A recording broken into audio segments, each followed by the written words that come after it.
Pessoal, a gente vai falar sobre previsão de estoques, certo? Semana 1, dia 5, na administração de materiais. Pessoal, esta matéria, ela não é uma matéria corriqueira, certo? Novamente, estou trazendo essa contextualização. É uma matéria que tem algumas coisas que pela intuição você erra, certo? Então, requer que você continue revendo essas questões, porque a questão que você erra hoje, daqui uma semana, 2 semanas, você vai errar novamente. Então, por isso, a importância da revisão. Eu levo essas revisões, a gente vai levar essas revisões até o final aí, mas é muito importante você estar pelo menos dando uma olhada nessas que eu coloco aí uma figurinha em cima para você de tempos em tempos estar dando uma revisada, é importante. Separa lá no seu computador as pastinhas das matérias, aí você imprime os PDFs somente de cada um das aulas. Você vai lá na aula, por exemplo, nesse slide aí que você vai ter agora, você abre ele e vê quais que tem as figurinhas, certo? E depois vai montando aí, imprimindo folha 1, 3, 5, 14, 18, 22, por exemplo. Essas folhas são as que têm as imagens, que são as que são mais bem elaboradas, são aquelas que você já precisa já quer um conhecimento prévio para respondê-la, já quer um embasamento, quer já um amparo, você quer já mais você precisa estar melhor preparado para resolvê-las. Então acaba que estudando pela mais difícil, você acaba relembrando as mais fáceis, ok?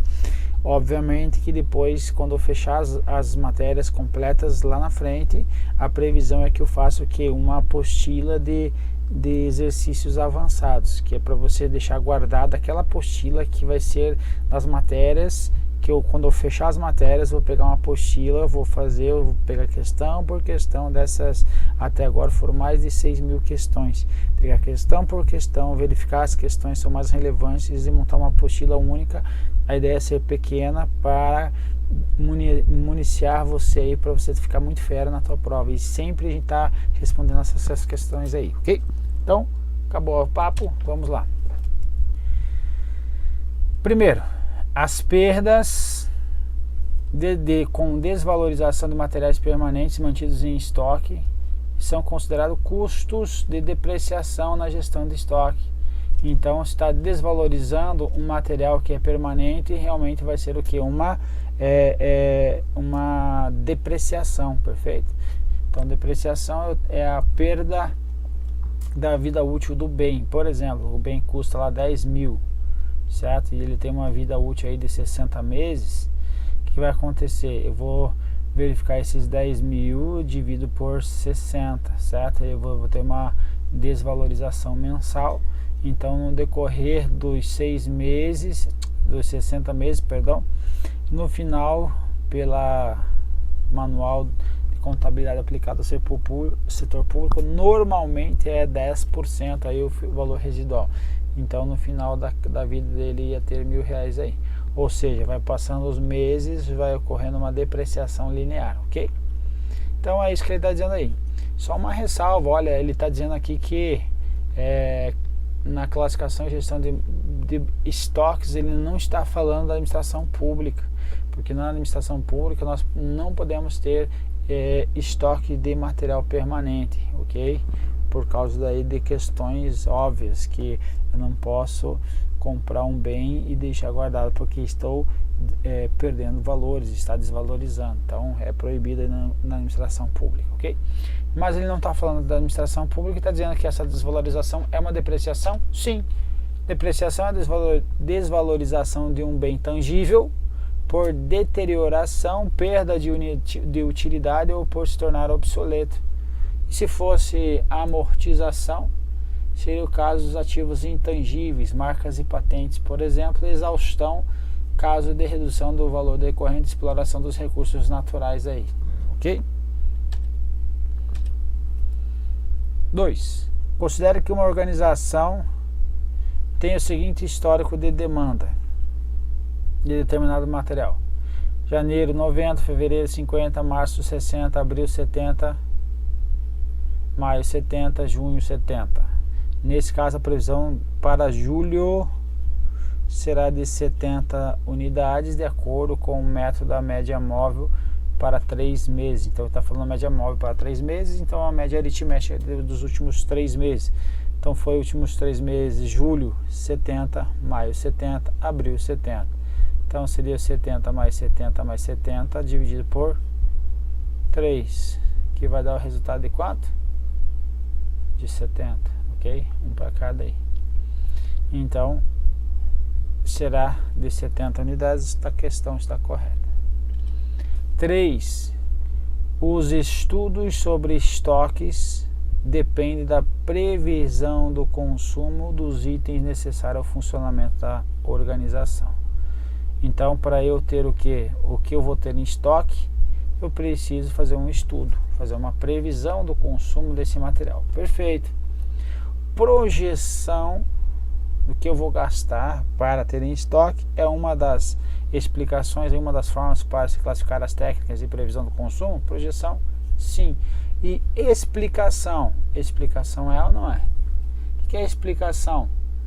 Eu vou explicar as vendas do passado mediante leis que relacionam as mesmas com as variáveis cuja evolução é conhecida ou previsível. Então, também é. Então, veja, é uma questão aí subindo o nível. Então, essa questão é esse tipo de questão que eu falo para ir separando. Então, projeção são aquelas que admitem que o futuro será a repetição do passado das vendas, ou as vendas evoluirão no tempo futuro da mesma forma que no passado. Então, projetando. Segundo a mesma lei, observa-se no passado. Este grupo de técnicas é de natureza essencialmente quantitativa. Explicação. Procuram-se explicar as vendas do passado mediante leis que relacionem as mesmas com outras variáveis. Estou trazendo outras variáveis cuja evolução é conhecida ou previsível. São basicamente aplicações de técnicas e de regressão e correlação. Então, eu vou utilizar aí outras variáveis na explicação. E a predileção.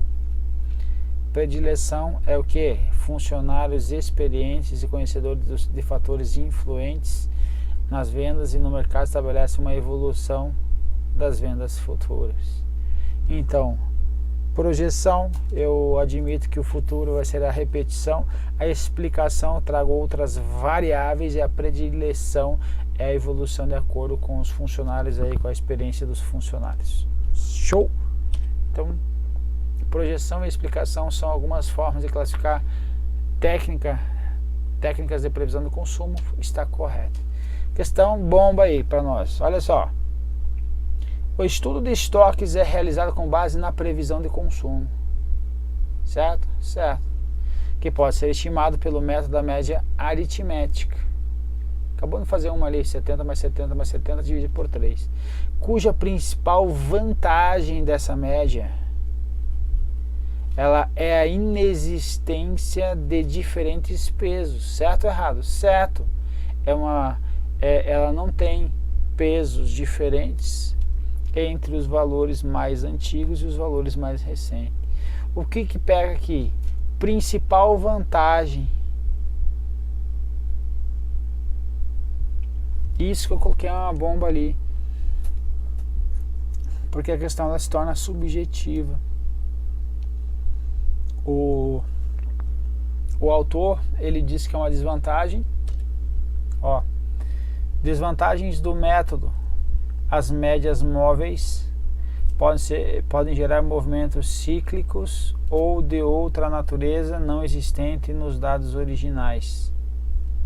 As médias móveis são afetadas pelos valores extremos e isso pode ser superado utilizando-se a média móvel ponderada, com pesos apropriados. Então veja, desvantagem dela pode ter o que? Valores extremos que vão que podem afetar o resultado. Observações mais antigas têm o mesmo valor e peso das atuais. Exige a manutenção de um número muito grande de dados. a vantagem do método: simplicidade e facilidade de implantação, e admite processamento manual. Então ele está dizendo que uma vantagem, né, da média aritmética na questão é a inexistência de diferentes pesos. Só que aqui ele traz como uma desvantagem isso. Ó, uma desvantagem. Onde é que está isso? Aqui, ó. Então as médias móveis são afetadas pelos preços extremos. Isso pode ser superado utilizando-se a média móvel ponderada. Então é uma desvantagem, porque não vai trazer pesos distintos. Então, se não traz pesos distintos, as mais antigas aí tem o mesmo peso que as atuais demandas, ok? E exige manutenção de um número muito grande de dados. Veja, ela pode ser, aqui ele então trouxe como uma desvantagem, certo? Uma desvantagem. Tem casos de vantagens? Tem casos de vantagens. Eu acho que eu não vou falar para vocês para acabar não confundindo, certo? Se o examinador quer falar que só tem desvantagem, vai ter desvantagem, perfeito? Mas na prática e no curso que eu ministro na ENAP, eu cito essas desvantagens. Acho que não é o caso eu falar para não confundir vocês. Então vou pôr aqui desvantagem.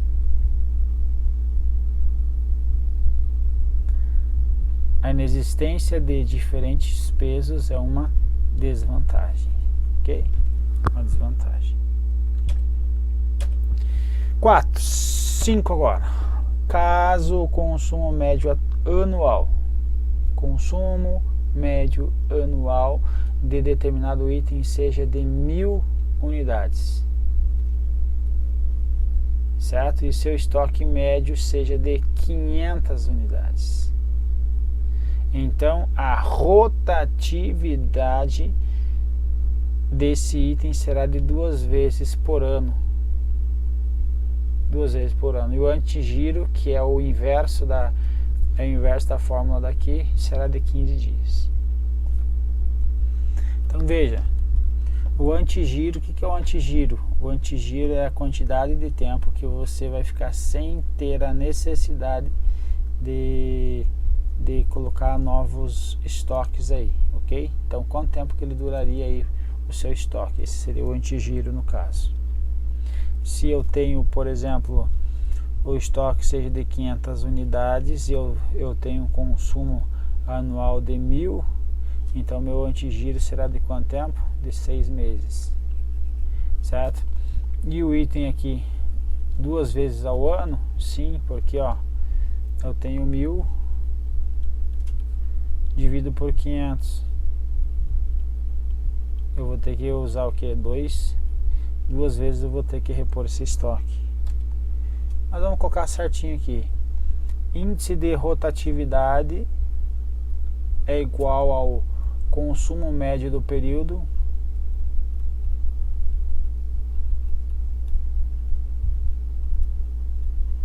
dividido pelo estoque médio.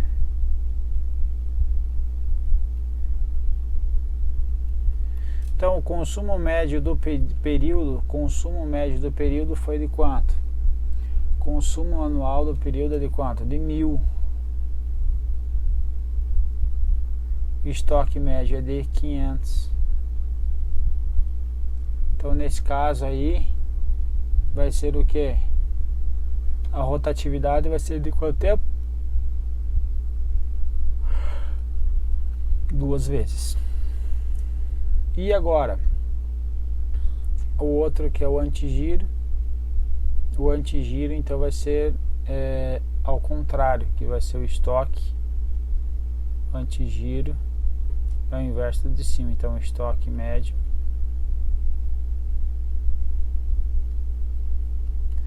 dividido pelo consumo médio do período. Então vai ficar aqui o estoque médio, vai ficar o que? 500 por 1000. Corto 2, ficou 5 por 10, 5 por 10, ok? vai ficar dividido por 5, vai ficar 1/2. Então vai ficar meio do que? De 12 meses. Porque o consumo está anual. Então vai ser de 6 meses o nosso antigiro. Perfeito? Então veja, o consumo médio anual do determinado item seja de 1000 unidades, seu estoque médio de 500, então a rotatividade desse item será 2 vezes por ano, certo? Certo. E o antigiro será de 6 meses, ok? Sexta, a média com suavização exponencial é uma técnica para previsão de demanda de curto prazo adaptável. Certo ou errado? Certo. Por quê? Porque de curto prazo? Porque ele vai ter uma pontuação, vamos dizer assim, quanto maior, quanto mais próximo aí do período que você deseja aí, quanto menor o período, melhor dizendo, ele é mais fácil de utilizar essa média exponencial. Se eu usar muito, se eu tentar usar o longo prazo, ela já não funciona muito, porque eu preciso de dados, os dados vão ficar muito menores do que, como que eu posso dizer, vamos pegar aqui, ele vai ter assim, ó, aqui vai ter um valor, aí vai ter, por exemplo, B, aqui vai ter outro valor exponencial, e a soma desses valores exponenciais ele vai ser igual a 1. Então, quantas vezes eu posso colocar aqui? Daqui a pouco ele vai estar trazendo um valor muito baixo, muito insignificante aqui. Então, ela é muito adaptável aí para o curto prazo, justamente por isso, por ser uma média exponencial. Quanto mais expoentes estiver, quanto mais dados eu tiver, menor vai ser aí, menos relevante vai ser aí o retorno das informações, porque vão ser muito pequenos impactos e não é muito bom, porque esses valores aqui, às vezes você vai colocar valores maiores, quanto mais próximo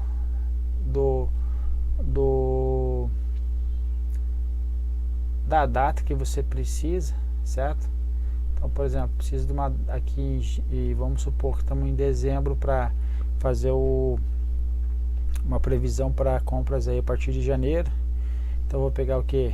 Dados mais próximos, eles vão ter o que? Os valores maiores. Ao passo que quanto mais distante tiver, o valor do expoente vai estar cada vez menor e vai refletir cada vez menos aí na minha média, ok? Então realmente não teria nem sentido, é um trabalho muito grande para trazer uma informação que praticamente vai ser a mesma quando eu utilizo o curto prazo. Então, ou seja, se autocorrige de acordo com as alterações do comportamento das vendas. Correto. Então, quanto mais eu vou vendendo recentemente, se eu estou vendendo mais, a minha média vai estar também o que? A minha média vai estar aumentando. Se estou vendendo menos, a minha média ela está vindo corrigindo, então ela é autocorrigível. Perfeito. Veja, o método da média com ponderação exponencial é um método que elimina muitas desvantagens dos métodos da média móvel e da média móvel ponderada. Além de dar um valor aos dados mais recentes, então ele é mais valor aos dados mais recentes, aquilo que eu estava falando. Então o exponente mais próximo aí à data que você precisa, ele vai ser mais relevante. Então por isso que ele apresenta menor manuseio de informações passadas, porque quanto mais se distancia da data que se precisa, menos relevante vai ser aí o valor. Por isso que sim, tá correto ali, que é uma demanda, é uma previsão de demanda de curto prazo adaptável. Perfeito. Então apenas 3 valores são necessários para gerar a previsão para o último período, que é a previsão do último período consumo ocorrido no último período e uma da constante que determina o valor da ponderação aos valores mais recentes. Então esse valor aí é o expoente, ok?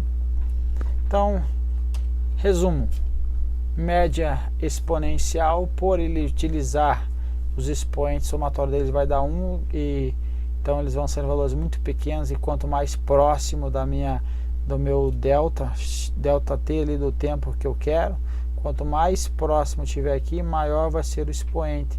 Mas ainda que o expoente seja grande, ele vai ser o que? Inferior a 1.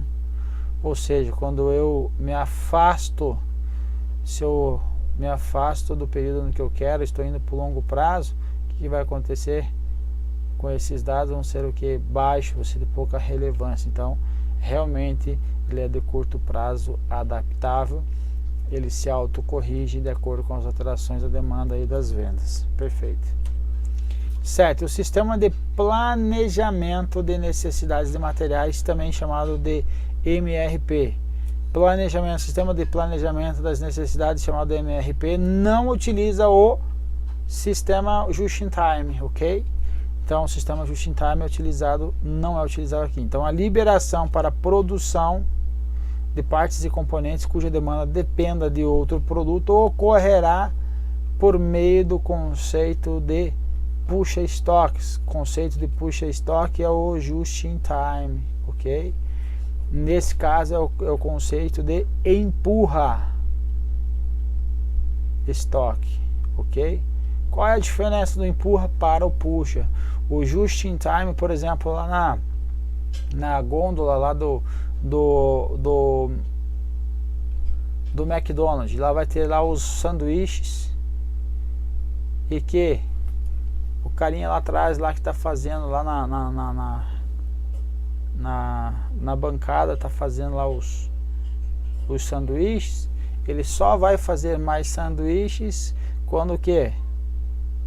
Quando essa pessoa que estiver aqui desse lado aqui vender esse sanduíche. Então ele vai começar a trazer, vai começar como se fosse o que? Puxar o estoque, certo? Então só vou ter estoque quando eu tiver a demanda. Então veja, quando você olha lá naquela gôndola lá, é o mínimo de estoque. No final do dia eles vão diminuindo de modo que não tenha mais nenhum aqui na gôndola, ok? Então esse é o sistema puxa estoque. Mas no sistema desse de planejamento, do chamado MRP, é o sistema de empurra estoque. Qual a diferença então? Por exemplo, você tem uma loja de calçados, e vende calçado lá sei lá, uma marca Samelo, marca doida aí, qualquer, marca X. Fez lá a marca X, vendo esse calçado, perfeito. Estou vendendo esse calçado, só que daí quando vem a fábrica, ele te traz toda a coleção, traz do 33 até o número 50. Pô, mas isso aqui não vai sair, o 48, 49 vai sair pouco, aqui no meio aqui sai muito. Não interessa, ele vai te trazer tudo, vai te empurrar goela abaixo esse estoque. Então essa é a ideia do empurra estoque, perfeito? Mas no caso aí, então era caso de empurra estoque e não de puxa estoque. Aqui a definição do autor aí, Dias, ele vai falar que o MRP é um planejamento de necessidades de material. Então é um sistema lógico de cálculo que converte a previsão de demanda em programação da necessidade de seus componentes. Então aparentemente é parecido com o just-in-time, mas ele se antecipa. Então ele vai ter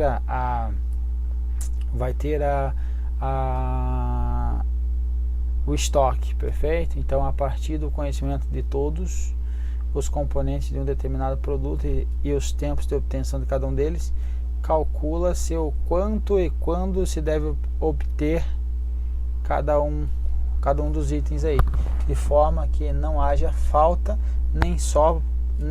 Então não haja falta e nem sobra no suprimento das necessidades de produção. Ou seja, aqui ele está admitindo que existe o que? Existe estoque. Ok? Existe estoque. Então, se ele existe um estoque, ele não está o que? A demanda não está puxando. Então, a venda lá na frente no balcão, está ocorrendo lá uma venda no balcão de um material, ele vai ter no depósito já esse material aqui. Então tem um mínimo aqui. Então, ó, não vai ter nem sobra e nem falta, certo? Então vai ter um mínimo necessário.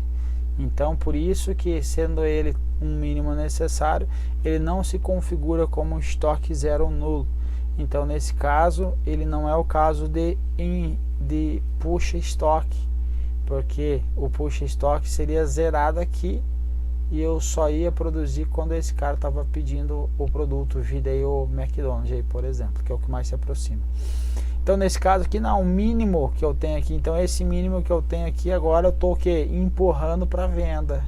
Então essa é a ideia, estou empurrando, empurra sistema, empurra estoque, tem estoque que eu preciso mandar embora, então essa é a ideia. Então o que está errado aqui, puxa estoques é do just in time. Questão 8. Os estoques eles são previstos conforme a necessidade de consumo. Certo ou errado? Certo. Então eu não vou ter nada em estoque se eu não preciso daquele material. Tem sentido? Tem. Vamos supor, eu não uso mais o liquid paper, porque tudo que eu utilizo agora é o que? Não é mais máquina de datilografia, então não tem mais sentido aquele liquid paper, né? Então vou deixar de consumi-lo. Então veja, o estoque são previstos conforme a necessidade de consumo. Então eu vou ter esse liquid paper no meu depósito? Não. Então dos itens que cabe, então a administração determinar a sua rotatividade. Então em quanto tempo que eu vou estar estocando, para quanto tempo? Para cada 6 meses, para cada 2 meses, para cada 3 meses. Então se for para cada 3 meses, por exemplo, eu tenho um estoque de 3 meses, qual vai ser a minha rotatividade no ano? 4 vezes. 4 vezes. Okay, então minha rotatividade será de 4 vezes, porque cada 3 meses, para fechar 12, são 4. Ok? Então o item está correto. Questão 9. A previsão da demanda é a base para o planejamento estratégico de produção. Perfeito? Vendas e finanças de uma empresa. A previsão de longo prazo inclui a utilização operacional do sistema produtivo, ao passo que a previsão de curto prazo compreende o planejamento do sistema produtivo como um todo. Então o que ele fez aqui foi inverter. Longo prazo eu utilizo então o que? O sistema produtivo como um todo, e no curto prazo que eu vou utilizar a utilização operacional produtiva. Então o que ele fez aqui? Foi inverter as definições, ok? Então o item está errado. Última questão aí. No gerenciamento de estoques, um